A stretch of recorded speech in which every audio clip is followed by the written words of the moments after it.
ಪ್ರಭು ಕ್ರಿಸ್ತರಲ್ಲಿ ನನ್ನ ಒಲುವಿನ ಸೋದರ ಸೋದರಿಯರೇ, ಇವತ್ತಿನ ಶುಭ ಸಂದೇಶ ಯೋವಾನ ಅಧ್ಯಾಯ 3 ವಾಕ್ಯ 15 ತಿಳಿಸುವುದೇನೆಂದರೆ, ಆತನನ್ನು ನಂಬುವ ಪ್ರತಿಯೊಬ್ಬರಿಗೂ ನಿತ್ಯ ಜೀವನ ಸಿಗುತ್ತದೆ. ಚಿಂತನೆ: ಈ ವಚನವು ನಮಗೆ ನೆನಪಿಸುವಂತೆ ಶಾಶ್ವತ ಜೀವನವು ಗಳಿಸಲ್ಪಟ್ಟದ್ದಲ್ಲ, ಬದಲಾಗಿ ಯೇಸುವಿನ ಮೇಲಿನ ನಂಬಿಕೆಯ ಮೂಲಕ ಪಡೆಯಬಹುದು. ಆತನನ್ನು ನಂಬುವುದು ಎಂದರೆ ಆತನ ಪ್ರೀತಿಯನ್ನು ನಂಬುವುದು, ಆತನ ತ್ಯಾಗವನ್ನು ಸ್ವೀಕರಿಸುವುದು ಮತ್ತು ಪ್ರತಿದಿನ ಆತನ ಬೆಳಕಿನಲ್ಲಿ ನಡೆಯುವುದು. ಇದು ವರ್ತಮಾನಕ್ಕಾಗಿ ಮಾತ್ರವಲ್ಲ, ಈ ಜೀವನವನ್ನು ಮೀರಿದ ಭರವಸೆಯೊಂದಿಗೆ ಬದುಕಲು ಒಂದು ಆಹ್ವಾನವಾಗಿದೆ. ಪ್ರಾರ್ಥನೆ: ಕರ್ತನಾದ ಯೇಸುವೇ, ನಿನ್ನಲ್ಲಿ ನನ್ನ ನಂಬಿಕೆಯನ್ನು ಗಾಢವಾಗಿಸಿರಿ.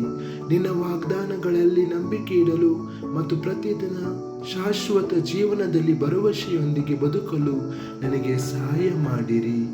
ಆಮೆನ್.